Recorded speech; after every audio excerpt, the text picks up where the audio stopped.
The year was 1957, and the skyline of New York City was a jagged testament to American optimism. It was a time of chrome tail fins, nuclear families, and the belief that science could solve any problem.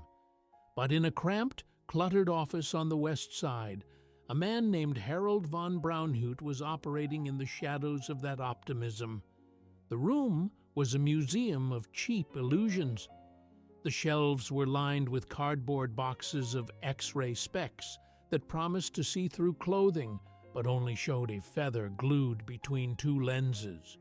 There were crates of invisible goldfish, which were nothing more than empty bowls and a suggested belief system. There were crazy crabs that crawled in circles until they died. Harold von Braunhut was 41 years old. He wore a crisp suit. He raced motorcycles. He carried himself with the swagger of a carnival barker who had somehow wandered into a boardroom. To the millions of children who would soon know his name, he was Dr. von Braunhut, kindly, eccentric inventor who wanted nothing more than to put a smile on a child's face and a pet in their pocket. He was the fun uncle of the comic book industry, but this was the mask.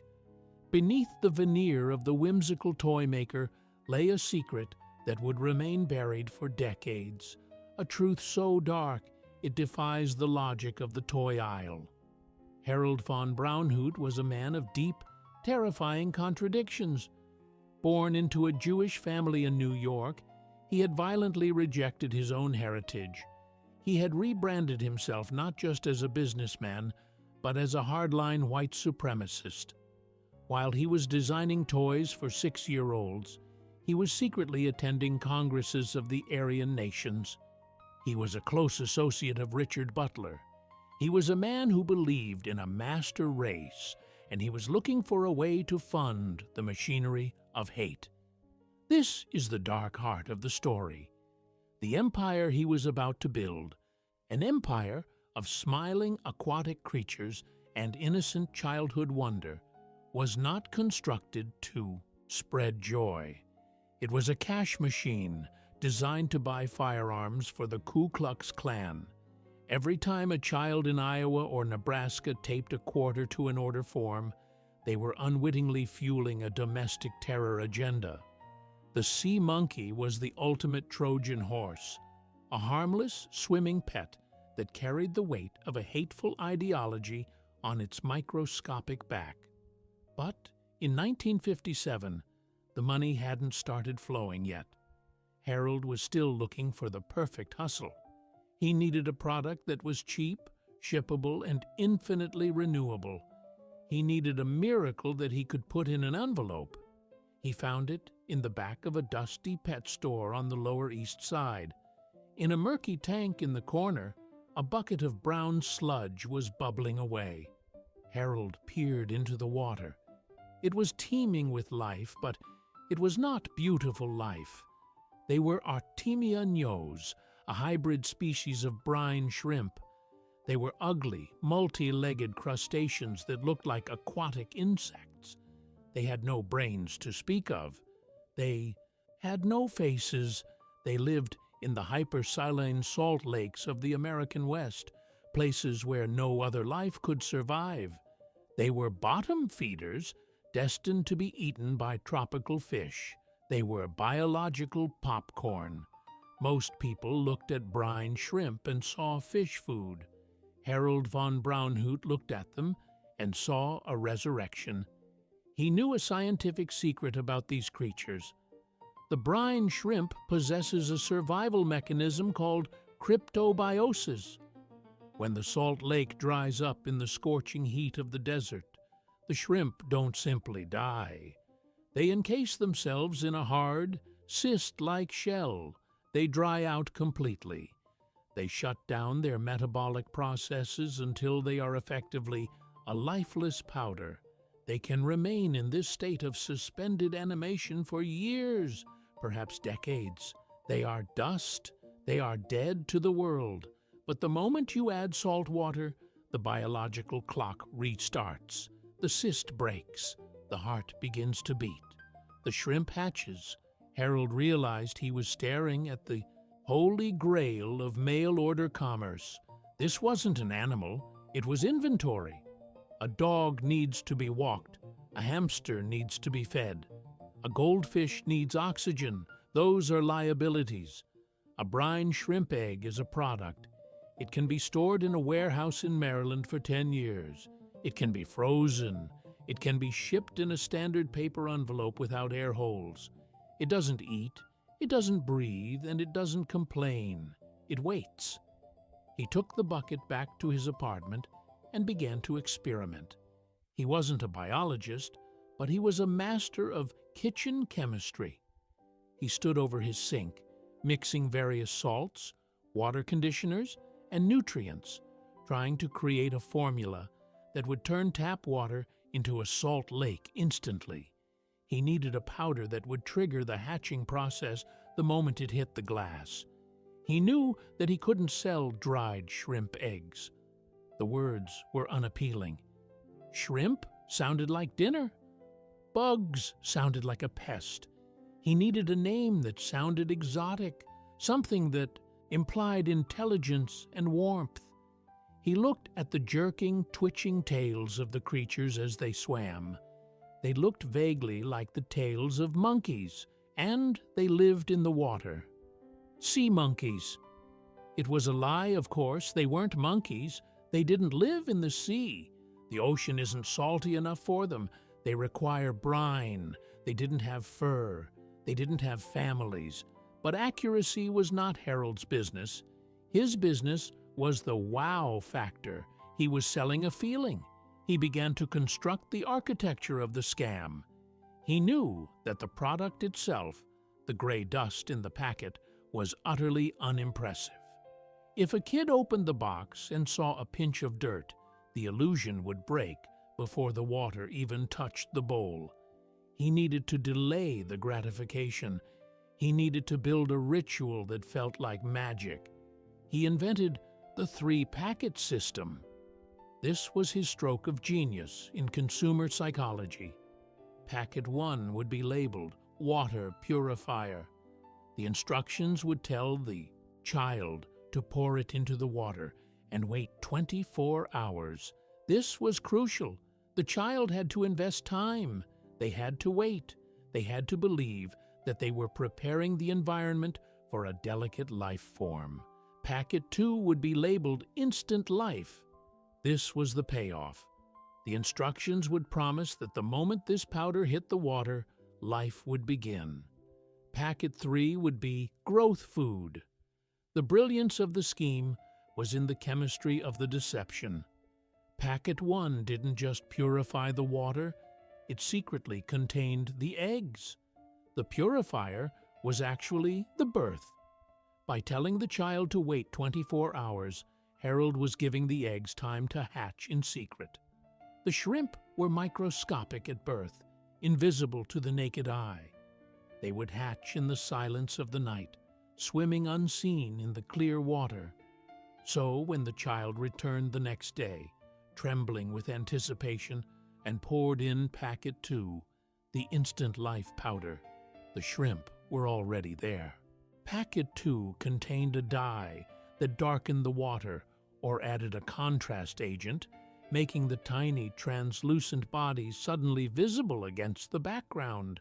It wasn't magic. It was a timing trick. The child thought they had created life with a splash of powder, like a wizard casting a spell.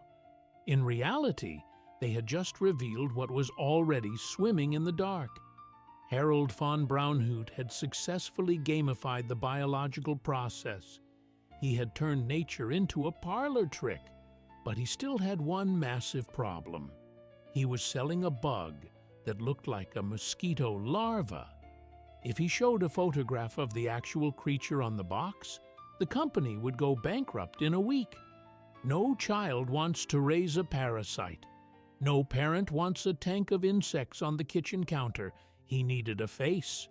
He needed an image that would override reality. He needed someone who could draw a lie so beautiful that the truth wouldn't matter.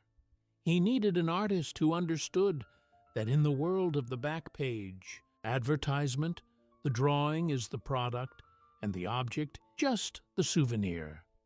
Harold sat in his office, surrounded by the prototypes of his deception, and smiled. He was about to launch the greatest biological con in history. He wasn't just going to sell brine shrimp to America. He was going to sell them a society.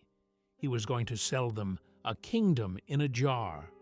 And as he planned the empire of the sea monkey, the dark purpose of the profits remained his own private secret, a silent current running beneath the innocence of the toy, waiting to be weaponized. Harold von Braunhut understood that he was selling a monster. If he had placed a clear glass bowl of brine shrimp on the shelf of a Woolworth's or a department store, the business would have failed before lunch. In the harsh fluorescent light of retail, the truth is visible. You can see the jerky movements. You can see the insectoid legs. You can see the cloudy water. The reality of the biological specimen was too aggressive to ignore. He realized that to sell the sea monkey, he had to bypass the eyes and aim directly for the mind. He needed a medium where reality was already suspended, where the consumer was already willing to believe in the impossible. He turned his gaze to the newsstands, to the spinning wire racks that held the dreams of American youth, the comic book. In the late 1950s and early 60s, the comic book was the unregulated frontier of childhood. It was a place where boys could fly, where radioactive spiders granted superpowers, and where X-ray vision was a plausible scientific development. The back pages of these magazines were a bazaar of the bizarre, a marketplace for hypno-coins, bodybuilding courses, and whoopee cushions. It was the perfect ecosystem for a lie, but Harold knew that a simple text advertisement wouldn't work. He needed a visual hook that was so compelling it would override the biological facts. He needed an accomplice. He hired a man named Joe Orlando. The choice of Joe Orlando was the first great irony in the Sea Monkey saga. Orlando was a legitimate artist, a giant in the industry who had drawn for Mad Magazine and the horror classics of EC Comics. He was a master of fantasy, a man who knew how to draw goblins, ghouls, and heroes. But more importantly, Joe Orlando was Jewish. Harold von Braunhut, the secret white supremacist who was funneling money to the Aryan nations, was hiring a Jewish artist to create the face of his empire. It was a cynical, predatory partnership. Harold didn't care about the man. He cared about the ink. The creative brief that Harold gave to Orlando was simple and audacious. He didn't hand him a microscope slide of Artemia nose. He didn't show him the ugly, multi-legged reality of the shrimp. He told him to ignore nature entirely. "Don't draw the shrimp," Harold essentially said. "Draw the dream." Joe Orlando went to his drafting table and committed one of the most successful acts of fraud in advertising history. He didn't draw a crustacean. He drew a nude, humanoid nuclear family. The illustration that emerged from Orlando's pen is perhaps the most recognizable advertisement of the 20th century. It shows a father sea monkey, strong and smiling, wearing a crown. It shows a mother sea monkey, elegant and nurturing, with flowing hair, or fins that looked like hair. It shows two child sea monkeys, happy and playful. They are not floating in a void. They are inhabiting a civilization. In the background, there is a castle with turrets. There are arches. There is a sense of society. The creatures in the drawing have faces. They have distinct noses, mouths, and eyes. They have hands with fingers. They have tails that curl gracefully like a seahorse, not the spiky, rigid tail of a brine shrimp. They are looking directly at the viewer, inviting them into the tank. They look like aquatic pixies. They look like friends. This image was the weapon. When a 10-year-old boy in rural Ohio opened his copy of Spider-Man and saw that full-page ad, he didn't see a bug. He saw a mirror of the life he wanted. He saw a happy family that he could own, control, and befriend. The copy that Harold wrote to accompany the drawing was equally deceptive. He was a master copywriter, using words that bypassed skepticism. He promised instant life. He promised that you could train them to do tricks. He claimed they played games like baseball. He claimed they would race. He claimed they could be hypnotized. Enter the wonderful world of amazing live sea monkeys, the headline screamed in bold, jagged font. Own a bowl full of happiness. The brilliance of the marketing lay in the fantasy gap. Harold knew that there was a delay between the desire and the fulfillment. In the mail-order business, that delay is everything. The child sees the ad. The child begs their parents for $1.25. The child puts the coins in an envelope, licks the stamp, and drops it in the mailbox. Then the wait begins. For 6 to 8 weeks, that child is living in a state of pure, unadulterated hope. They are imagining the castle. They are imagining the tricks. They are clearing a spot on their dresser for the tank. In their mind, the sea monkeys are already real, and they look exactly like Joe Orlando's drawing. The fantasy hardens into a perceived reality. By the time the package actually arrives, the emotional investment is so deep that the child is almost incapable of admitting they have been conned. To handle the avalanche of orders, Harold created a factory that was as illusory as the creatures themselves. He established Transience Corporation. The address was often listed as a P.O. box or a nondescript building in Bryan's Road, Maryland. This was not a high-tech biological laboratory. There were no white coats, there were no bubbling beakers, or marine biologists checking the salinity levels.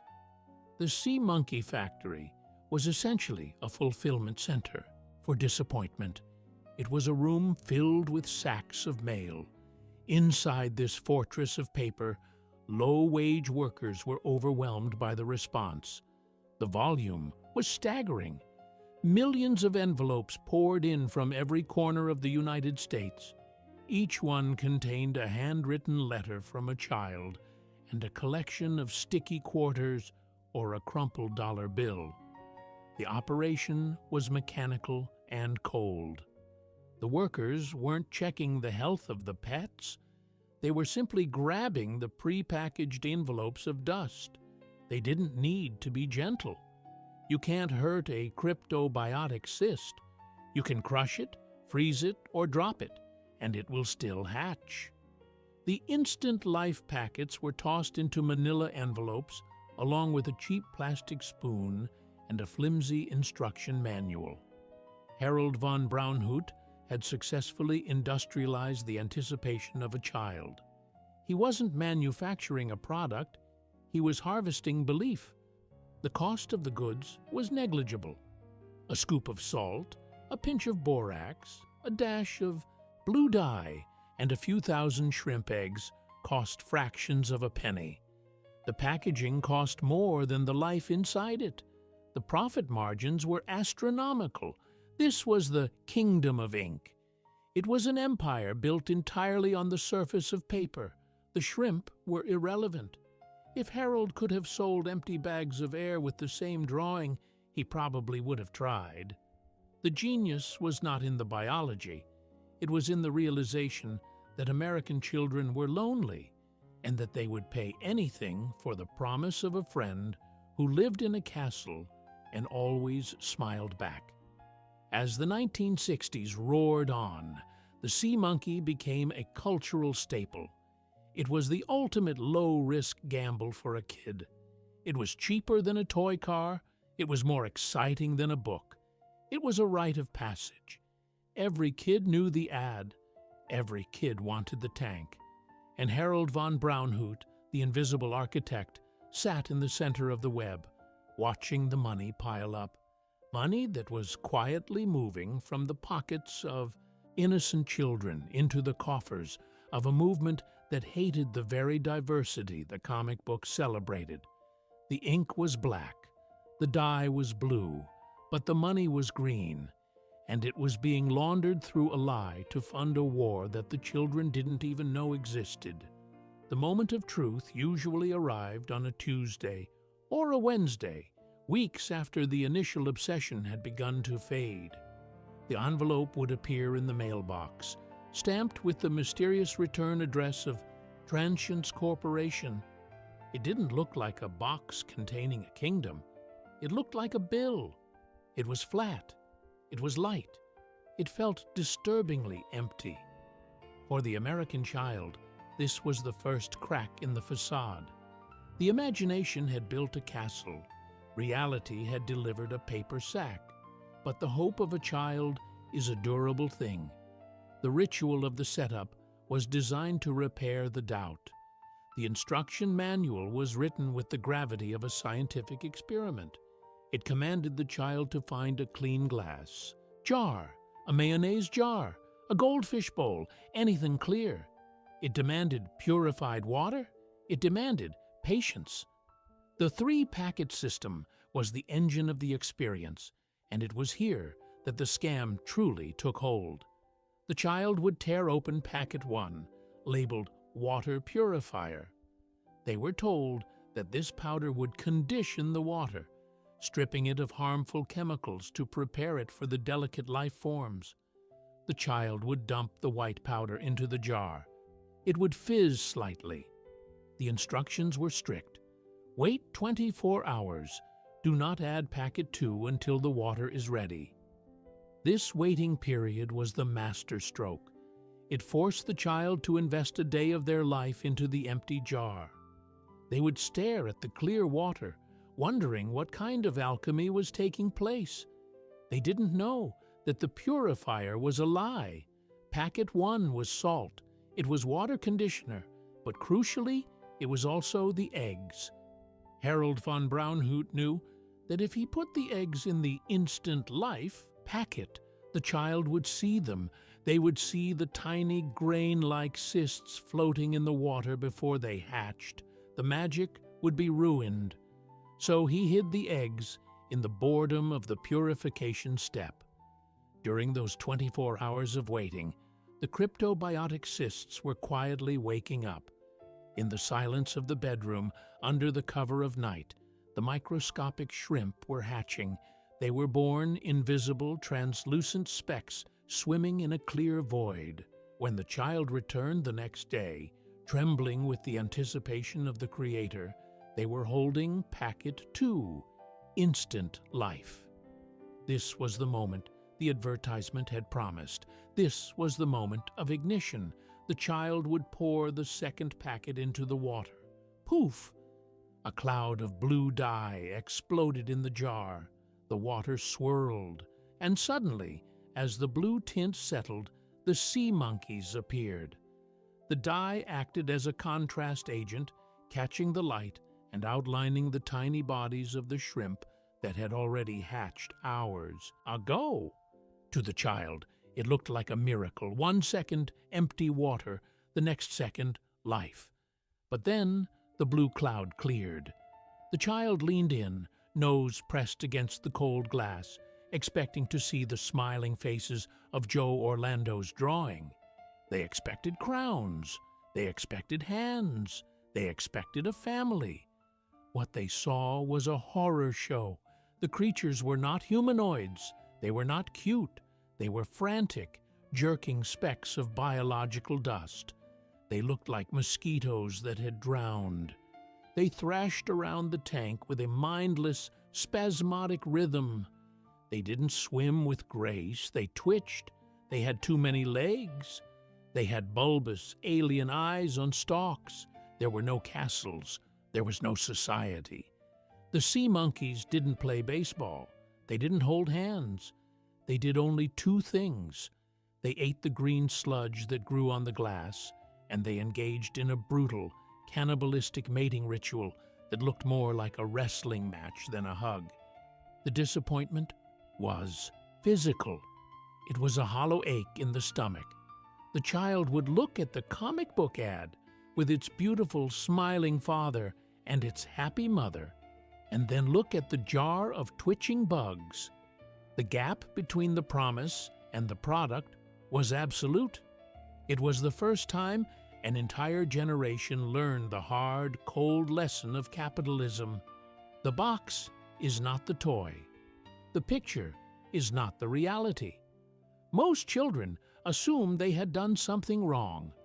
They thought they had used the wrong water or the wrong temperature. They blamed themselves. They didn't realize that the disappointment was manufactured. The cloudy water was the intended result. But while the children of America were staring into their jars with a sense of betrayal, a much darker game was being played with their quarters. This is the secret that turns the story from a simple consumer scam into a moral tragedy. Harold von Braunhut was not just sitting in his office counting money. He was using the fortune built on the innocence of Jewish, black, and white children to fund a war against them. In the 1980s, investigative reports began to surface that linked the creator of the sea monkey to the most violent fringes of the American far right. Harold was not a casual bigot. He was a militant neo-Nazi. He was a regular attendee of the Aryan World Congress. He was a close personal friend and financier of Richard Butler, the leader of the Aryan nations in Idaho. The betrayal is nauseating in its scale. The money that a 6-year-old boy sent to get a pet was being funneled directly into the accounts of the Ku Klux Klan. The profits from the Instant Life kit were being used to print hate literature and buy ammunition.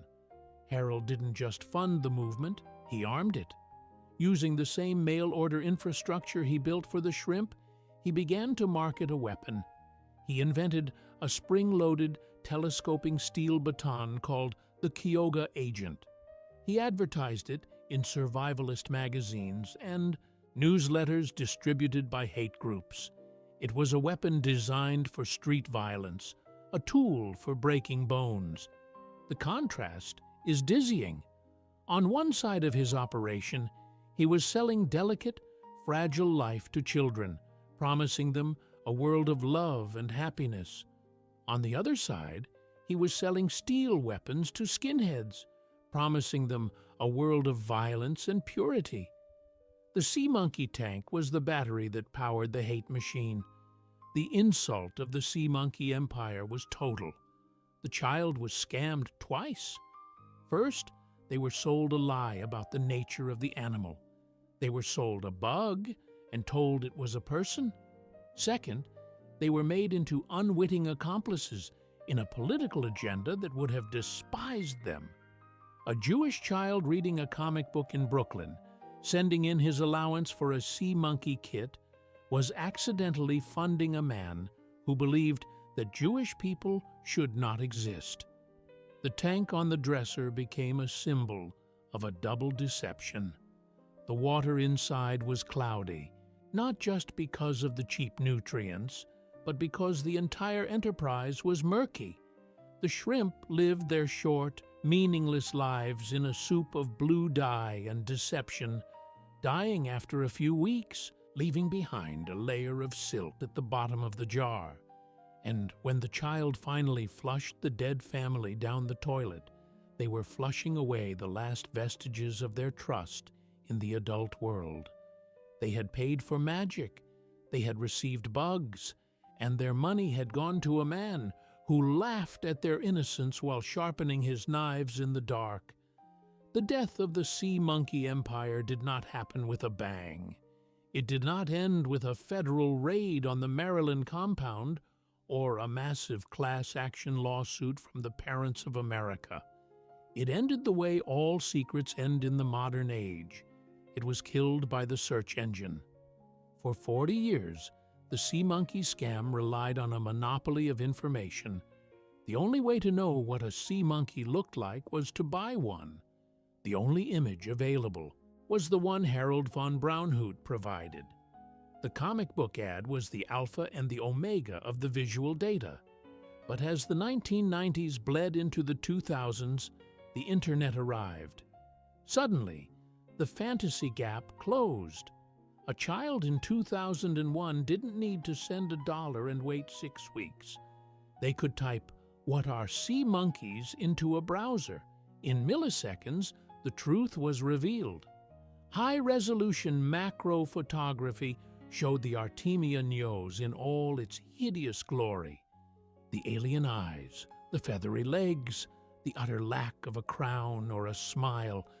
It was all there on the screen. The mystery evaporated. The invisible salesman became visible, and the magic trick was exposed as a biological banality. Harold von Braunhut died in 2003. He allegedly died after slipping on the ice outside his fortress in Maryland, a mundane end for a man who had spent his life selling the impossible. With his death, the dark gravity that held the empire together began to fail. Control of the company fell to his widow, Yolanda Signorelli von Braunhut. Yolanda was a character as colorful as Harold. She was a former exotic dancer and actress who had starred in 1960s exploitation films. She had lived with Harold in the Maryland compound, surrounded by the inventory of dust and the weapons of hate. But the transition of power was not smooth. The Sea Monkey brand had been licensed to a larger toy company, Big Time Toys. A vicious, bitter legal war erupted between the widow and the corporation. It was a battle over the intellectual property of a brine shrimp. Yolanda claimed that the toy company was withholding royalties. The toy company claimed that Yolanda was refusing to ship the packets. The factory in Maryland ceased to be a place of business and became a bunker. In a move that feels like the plot of a bad spy novel, the production of the packets stopped.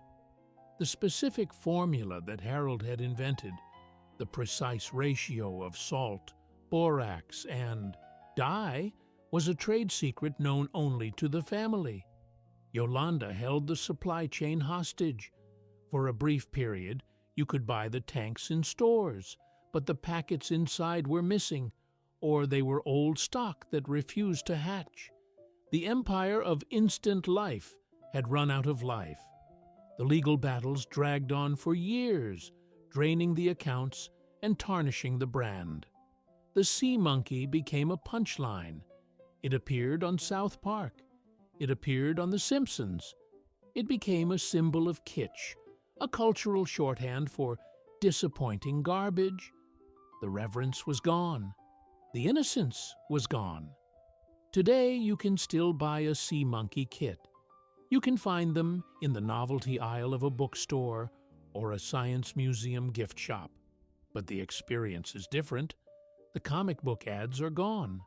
The castle tank is made of cheaper, thinner plastic.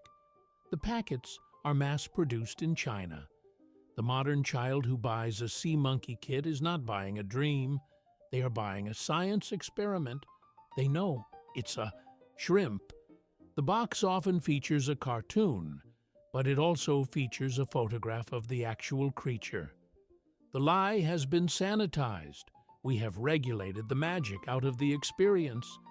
But the legacy of the Sea Monkey Factory is not just a story about a bad toy. It is a monument to the power of the image. Harold von Braunhut proved that if the drawing is good enough, human beings will ignore the evidence of their own eyes. He proved that we are desperate to believe in a world where things are easy, where friends can be grown from powder, and where happiness is just a packet away.